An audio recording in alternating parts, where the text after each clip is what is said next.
dejar morir. Y comenzamos con el libro, seguimos con el libro de Judith en el nombre del Padre, del Hijo, del Espíritu Santo. Amén. La semana pasada estuvimos pues hablando este capítulo hermoso de Judith, sobre todo del versículo 9 en adelante, que le dije que lo estudiaran, que merece la pena estudiarse este versículo, del capítulo 8 del versículo 9 en adelante, donde se nos muestra la fe de Judith. Dijimos que había un paralelo muy grande entre Judith y David. Las dos se enfrentaron no al poder del enemigo, sino con la fe de Dios que ellos tenían. Son dos personas que sin armas ninguno, dos personas indefensas, destruyeron a grandes enemigos de Dios, basados solamente en la promesa y en la fe que da el Señor. Y Judith, para ser una mujer de su época, con tantas limitaciones de las mujeres en su época, se enfrentó a los ancianos de la ciudad, quiere decir a los sabios de la ciudad, y recuérdense cómo les reprochó, porque ¿se acuerdan que los sabios habían puesto 5 días de plazo para entregar la ciudad? Y Judith le dijo, ¿quiénes son ustedes para ponerle plazo a Dios? Si Dios quiere nos va a dar la ciudad, pongámosle plazos o no. El capítulo 8, versículo 9 en adelante es muy importante para nuestra vida, que lo leamos. Le decíamos en la introducción al libro de Judith, que el libro de Judith no tiene teología ninguno. El libro de Judith es un libro que se puede, aunque no es sapiensal, se puede catalogar sapiensal, porque lo que hace el libro de Judith es transmitirnos pues enseñanza. Vimos que lo que estudiamos la semana pasada de Judith, vimos que lo podíamos aplicar a nuestra vida diaria. Las mismas palabras de Judith a cada situación de nuestra vida la podemos aplicar, porque acuérdense que dijimos que es un libro agiógrafo, como Ruth, que es un libro que más narra, podemos decir como la vida de los santos de Israel, pero en esta capacidad no es un libro histórico, sino es un libro que lo que está transmitiendo es una sabiduría de que Dios siempre viene en ayuda de aquel que confía en Él, y que Dios siempre usa los más débiles para derrotar a los más fuertes que no lo tienen a Él. Por eso entramos ya en materia, en el capítulo 9, que es la oración de Judith, y dice así, capítulo 9:1, cayó Judith rostro en tierra, echó ceniza sobre su cabeza, dejó ver el saco que tenía puesto, y a la misma hora en que se ofrecía en Jerusalén, en el templo de Dios, el incienso de aquella tarde, clamó al Señor en alta voz, diciendo, Señor Dios de mis padres, Señor Dios de mi padre Simeón, a quien diste una espada para vengarse de los extranjeros que había soltado el ceñidor de una virgen para mancillarla, que desnudaron sus caderas para cubrirla de vergüenza y profanaron su seno para deshonor. Te dije, eso no se hace, y ellos sin embargo lo hicieron. Por eso entregaste sus jefes a la muerte y su lecho rojo de vergüenza por su engaño. Lo dejaste con engaño ensangrentado. Castigaste a los esclavos junto con los príncipes, a los herederos con los siervos. Entregaste al saqueo a sus mujeres, a sus hijas al destierro, todos sus despojos en reparto para tus hijos amados, que se habían encendido de su celo y tuvieron horror a la mancha hecha a su sangre y te llamaron en su ayuda. Oh Dios, mi Dios, escucha esta viuda. Tú que hiciste las cosas pasadas, las de ahora y las venideras, que has pensado el presente y el futuro. Y solo sucede lo que tú dispones y tus designios se presentan y le dicen, aquí estamos. Pues todos tus caminos están ya preparados y tus juicios previstos de antemano. Mira pues a los asirios que concentran numerosas tropas, orgullosos de sus caballos y jinetes, engreídos por la fuerza de sus infantes, fiados en sus escudos y en sus lanzas, en sus arcos y en sus ondas, y no han reconocido que tú eres el Señor, quebrantador de guerras.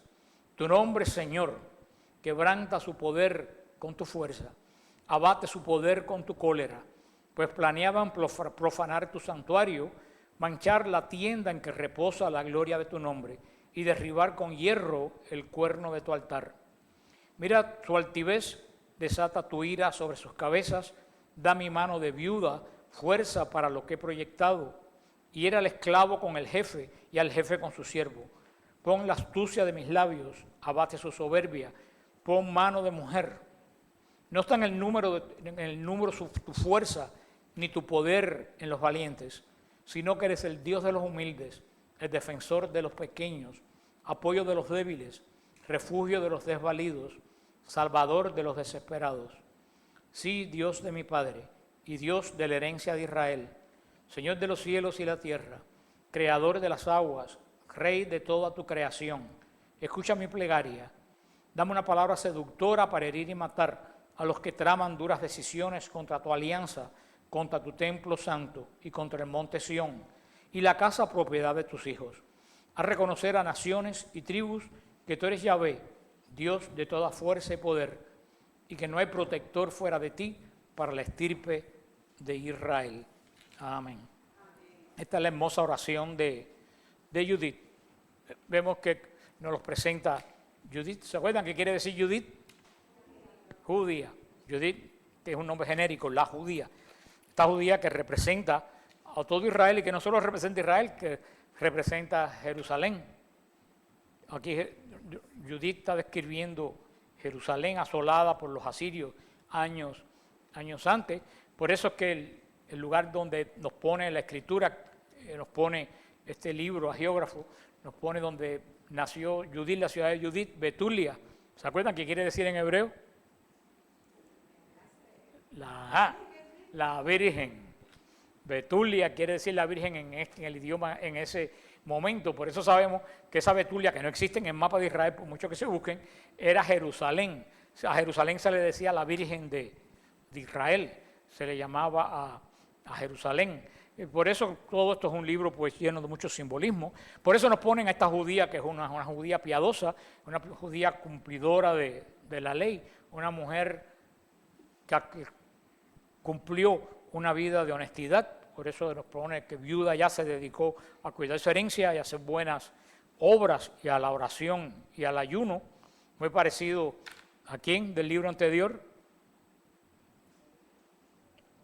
a Tobit. A Tobit, el padre, muy parecido a Tobit, un hombre recto, un hombre de oración, un hombre, es el remanente de Israel. Siempre el Señor deja un pequeño grupo, tanto en Israel como en la iglesia, que son los que mantienen el resto del pueblo que no obedece. Y vemos que Judith lo primero que hace es orar. O sea que vemos que esta mujer no solo tiene fe, tiene una tremenda fe cuando tiene una mujer de coraje, se enfrentó a los jefes del pueblo. Cuando dice los ancianos, no quiere decir a los viejitos que fueron con Medicaid y el bastón ahí. Cuando dice los ancianos, quiere decir los presbíteros, los jefes del pueblo. Estaban luchando, muchos de ellos no eran ancianos en edad, eran ancianos, quiere decir los líderes de Israel. Se enfrentó, una simple mujer viuda se enfrenta a los dirigentes de ese momento y les echa en la cara su cobardía y le dice que ella va a resolver el asunto, que no pongan más plazos al Señor. Y vemos que frente a esta dificultad y frente a lo que le espera a Judith, que es verdaderamente desconocido, cómo matar a Holofernes, el enemigo de Israel, vemos que lo primero que Judith hace ante todo es orar. O sea que la cosa va bien. Judith no se sentó a hacer un plan estratégico de cómo penetrar en la tienda de Holofernes. Judith hizo igual que Jesús antes del momento de entregar su vida, hizo una profunda oración al Dios de Israel. Y la hizo postrado en tierra, como se oraba el día de Yom Kippur. ¿Se recuerdan? Que los judíos ponían la cabeza en el piso hasta que sonaba la trompeta diciendo que Dios había perdonado a Israel, y se echó ceniza en la cabeza, que era la forma en Israel de manifestar que se hacía penitencia. Cuando en Israel se hacía penitencia, se vestían con saco, no con saco deportivo, sino con tela de esa áspera con que se hacían antiguamente los sacos de as. En Cuba le decían telesaco, no sé cómo le dirán en otros lugares, una tela áspera que molesta. Los judíos se vestían con esa, que hacían un jubón con ese saco áspero y se echaban ceniza en la cabeza, y era señal de que estaban ayunando, que para ellos era un momento de despojarse de toda la vanidad. Esta era una práctica buena que con el tiempo cayó, como muchas cosas, de una cosa buena terminó siendo una cosa mala. Por eso Jesús condena a los fariseos. ¿Por eso? ¿Por qué? Porque los fariseos no lo hacían como penitencia, los fariseos lo hacían para que todo el mundo los viera. Y dijera, mira que como ayuna, mira cómo tiene ceniza en la cabeza. De ahí viene nuestra ceniza del miércoles de ceniza. señal de oración, señal de ayuno, porque la oración en momentos difíciles hay que llevarla con ayuno y hay que llevarla con penitencia. Por eso Judith en este momento tan difícil, no solo, ella ayunaba ya, pero no solo va a hacer oración, va a hacer penitencia. Por eso se viste de saco. Judith sabe que todo lo que ella va a lograr solamente viene de las manos del Señor. Y fíjate que interesante, dice que a la misma hora que se ofrecía oración en Jerusalén. En Jerusalén. Vamos a ver después en el profeta Daniel que cuando el ángel se le aparece a Daniel, le dice: Daniel, tu oración fue oída en el momento que se ofrecía el incienso en Jerusalén. Vamos a ver eso muy peculiar. ¿Qué es lo que quiere decir eso? En el momento que se ofrecía el incienso en Jerusalén, era cuando todo Jerusalén estaba, y todos los peregrinos que habían ido ese día al templo estaban en oración. Estaban en profunda oración. Entonces los judíos, cuando tenían que hacer una oración muy profunda, la hacían en la hora que ellos sabían que se ofrecía la oración en el templo.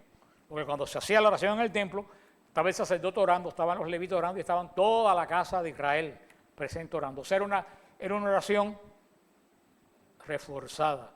Como hoy nosotros decimos, la comunión de los santos. Por eso Judith a esa misma hora hace la oración. En un momento que hay muchas oraciones de hermanos subiendo al trono de Dios.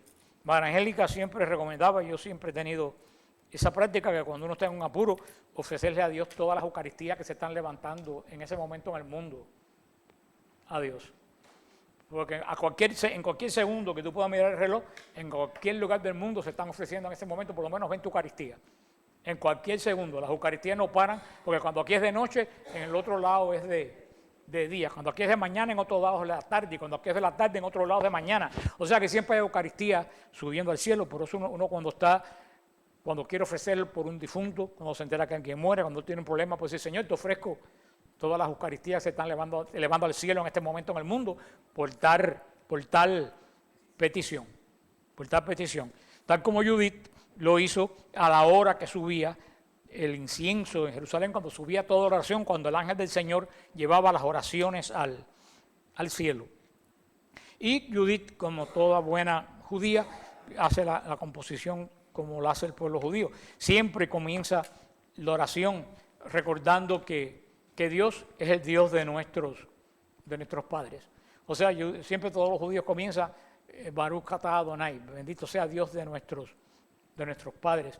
¿Por qué? Porque es diciendo, el mismo Dios que me está escuchando es el Dios que hizo la alianza con la casa de Israel. Por eso todos los judíos en la oración recuerdan que Dios no solamente es Dios de ellos, que Dios es el Dios de sus antepasados, Dios de Abraham, Dios de Isaac, Dios de Jacob. Aquí Judith nombra a su padre de Dios de mi padre Simeón. Evidentemente, por lo que vemos, el padre de Judith luchó contra la última invasión asiria, por las cosas que ella dice, cómo él luchó para que la Virgen no fuera mancillada. ¿A qué Virgen se está refiriendo? A Jerusalén. Fíjate que después dice que no profanen tu templo. ¿Dónde estaba el templo?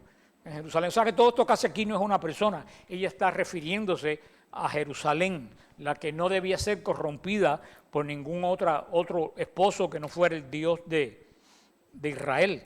Y después que hace toda esta apología que presenta quién es a Dios, quién es ella, los méritos de su familia, Dios, la alianza que ha hecho con su pueblo, ella presenta su oración y su necesidad. ¿Y cómo comienza la necesidad de Judith? Presentando quién es ella. Oh Dios, escucha a esta viuda. O sea, la viuda en Israel eran las más pobres, aunque no era el caso de Judith. A Judith no la presenta como una mujer bien acaudalada, porque parece, según lo que da a entender, Judith debe haber tenido hijos, o tiene que haber, aunque no es un personaje histórico, pero como la presentan, debe haber o heredado una gran fortuna o haber tenido hijos y ella mantener el matriarcado, que eso es lo que se mantenía en Israel. Pero aparte de eso, ella no tenía otro apoyo, porque el resto de la casa de ella dependían de ella. Y ella, no tener esposo, no dependía de de nadie. Por eso dice, escucha a esta viuda, o sea, tú eres el único sostén que yo tengo. Y le dice al Señor la confianza de ella, tú hiciste todas las cosas pasadas, las de ahora y las que van a venir, las del presente y las del futuro. Y le dice la profesión de fe, todo sucede según lo que tú dispones. Esa es la total confianza en el Señor. Ella le dice, Señor, tú todo lo dispones. Tú eres, como dice en el versículo 8, tu nombre es el Señor. Quebranta tu poder, quebranta su poder con tu fuerza, abate su poderío con tu cólera. O sea, acá hace la comparación. Frente a ellos tenían un gran ejército, el ejército más grande del mundo. Lo que Israel tenía unos cuantos soldados, nada más, no hacía mucho que habían regresado, habían 200, 300 años que habían regresado del destierro. Recuérdense que esto se escribió posiblemente en la invasión del rey asirio, en la época de los macabeos, unos 200 años antes de Cristo, que no hubo deportación, pero sí hubo una invasión y a la larga fueron derrotados también los asirios. Pero ellos tenían frente a ellos el ejército más grande del mundo, enfrente a la debilidad de los mismos jefes que querían entregar la ciudad y de la gente que presionaban. ¿Se acuerdan que la gente presionó a los jefes para que los entregaran la ciudad? Decían, mejor que nos maten a pasar un largo asedio. Pero ella dice, ¿qué son los ejércitos de esta gente frente al poder que tú tienes? Y yo creo que toda esta pelea, ¿cuándo se perdió esta pelea? ¿Cuándo ustedes creen que se perdió esta pelea?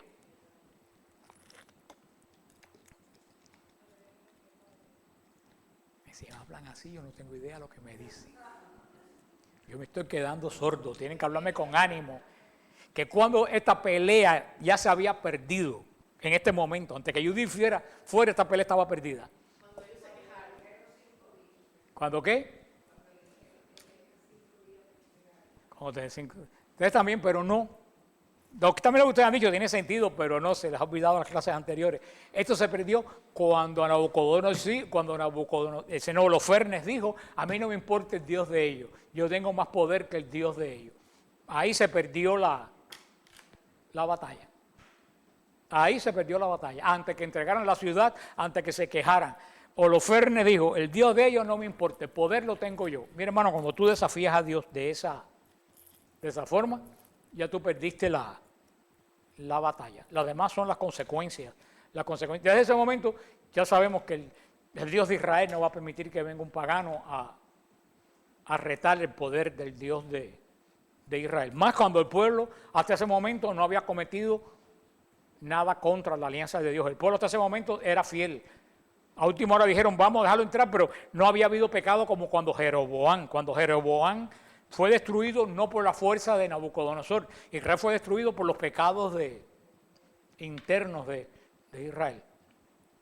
Como dijo Benedicto XVI, que los enemigos de la iglesia más temibles no son los que están afuera, son los que están adentro. Esos son los peores de todo.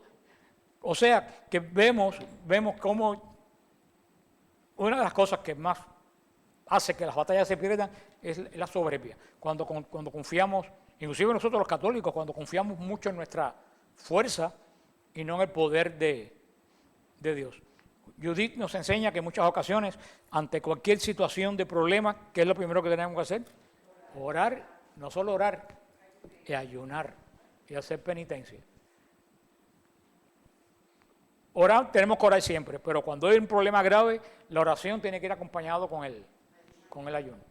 Y si puede ser con la penitencia, mejor todavía. Así como se derrotan los enemigos de Dios. Judith le recordó el Señor la alianza, le presentó al Señor quién era ella y sus necesidades, le presentó quiénes son los que estaban al frente. Mira, ahora te presento a los arrogantes de allá al frente.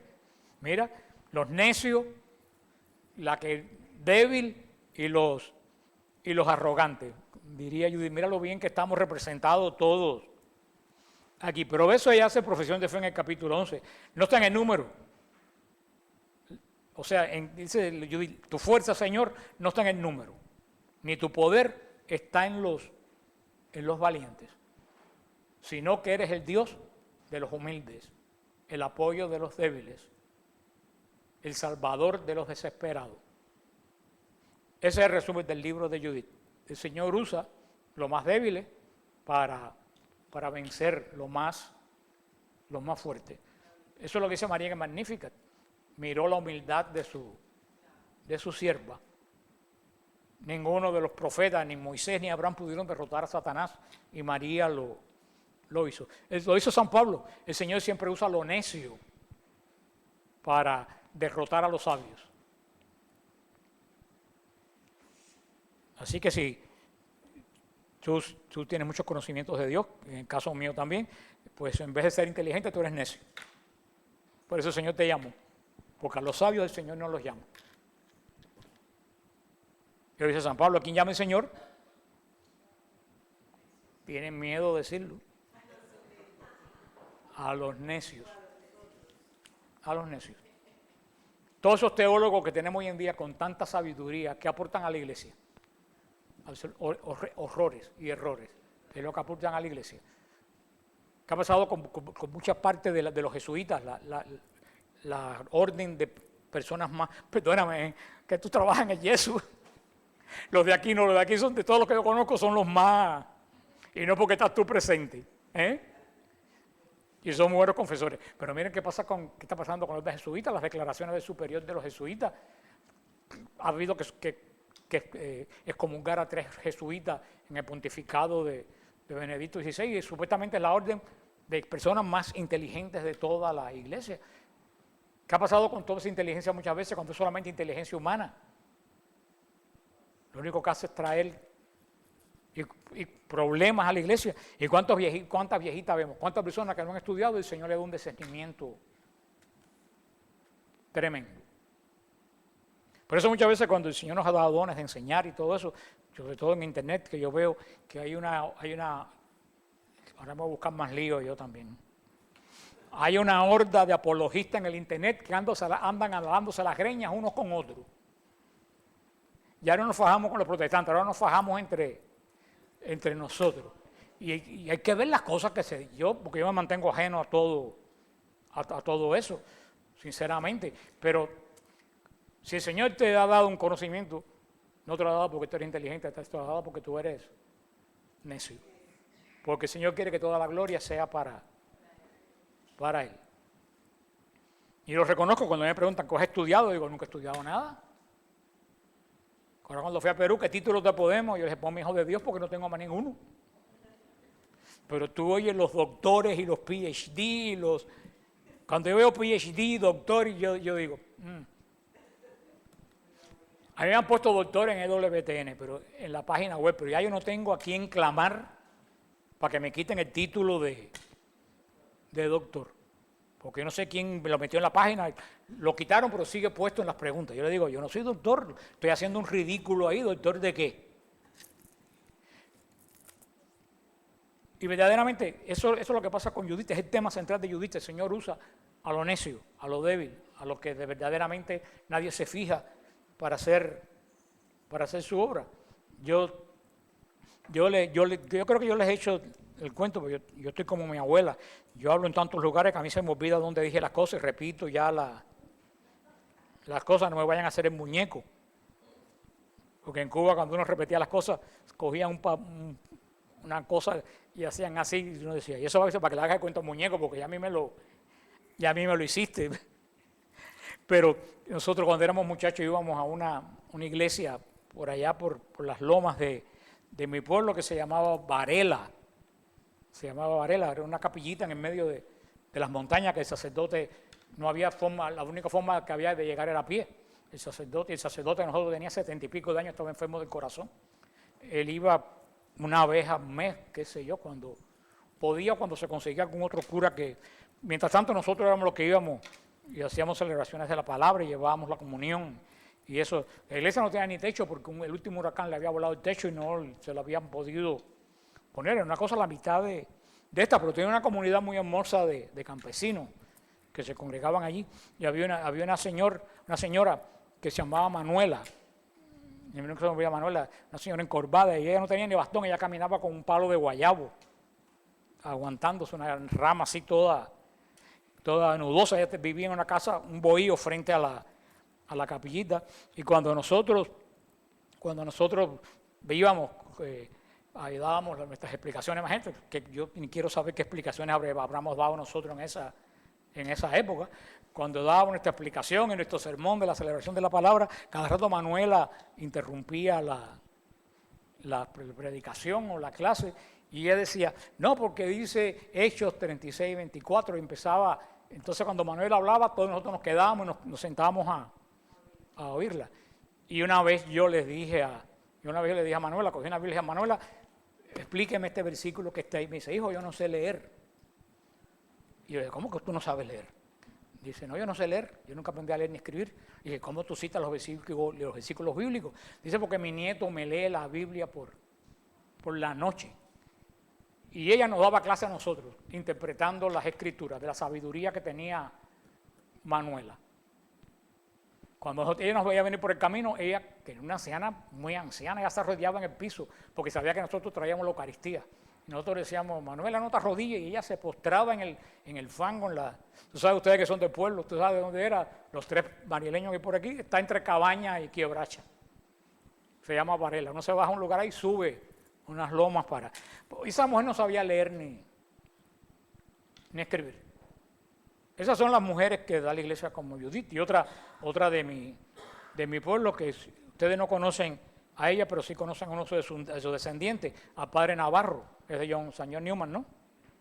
A Padre Navarro, San John Newman, la bisabuela del Padre Navarro, que está propuesta ya es venerable, que se llamaba Doña Panchita.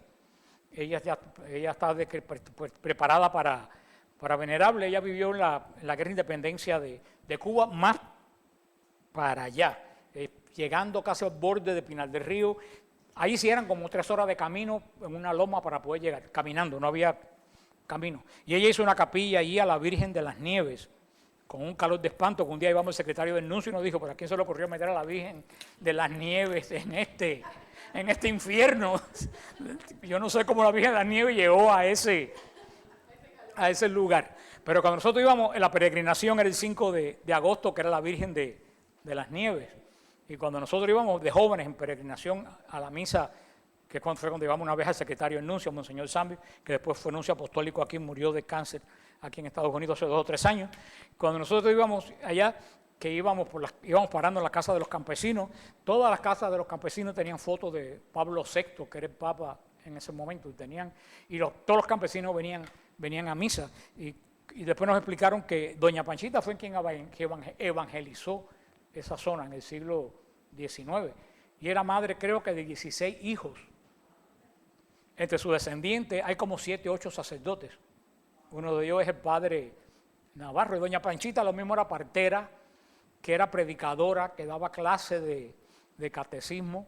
La foto famosa de ella es ella con un sombrero ancho montada en un burro. Ella andaba montada en un burro por todo eso, pero dejó tal herencia que hoy en día los padres campesinos preparan a sus hijos para la primera comunión, y después los hijos vienen, los examinan y les da la comunión ya, porque ya vienen totalmente preparados. Y esa mujer fue de tal calibre, una mujer en el siglo XIX, una campesina, que cuando la guerra de independencia, que Maceo le dio candela a toda esa parte de Occidente, le dieron candela a la capilla, y ella se metió en la capilla en llamas, sacó el Santísimo, con su burro atravesó las tropas españolas y las tropas mambisas, los que estaban luchando contra los españoles, y se lo llevó al obispo de Pinar del Río, se lo dejó al obispo en el obispado. O sea, una señora de arma tomar. Por eso ella está enterrada al lado del altar, y dice, aquí haces así, Francisca Barrio, una cristiana ejemplar. Y como eso, ¿cuántos no habrán cuentos que tendremos nosotros en nuestros países y aquí mismo, en Estados Unidos, que nosotros no conocemos? ¿Cuántas personas habrá así? La iglesia sigue dando mujeres como Judith, y hombres también, por supuesto, como Judith, porque el Señor siempre que ha hecho las grandes obras, lo ha hecho a través de lo más débil. Si ustedes miran los grandes fundadores de la iglesia, San Francisco, alguien más débil que San Francisco, murió de 42 años. Un hombre que prácticamente era un letrado, no tenía ningún tipo de estudio. Santa Teresa, que se metió a fundar un convento sin tener dinero y en contra de la opinión de todos los obispos y de la Inquisición del momento. Si ustedes son María de Jesús crucificado, nuestra patrona, si ustedes ponen a ver, siempre no ha habido nadie grandioso que haya hecho algo grandioso en la iglesia. Siempre ha sido gente humilde. Y los grandiosos, la gente que ha nacido poderosa, que ha hecho algo, han sido porque han dejado el poder a un lado. Como ejemplo, Santa Catalina Drexel. Santa Catalina Drexel, santa americana, era la hija de ¿cómo se llaman estos banqueros? Ustedes no se acuerdan el nombre de la familia de JP Morgan. Santa Catalina Drexel era la heredera de los JP Morgan en el siglo XIX.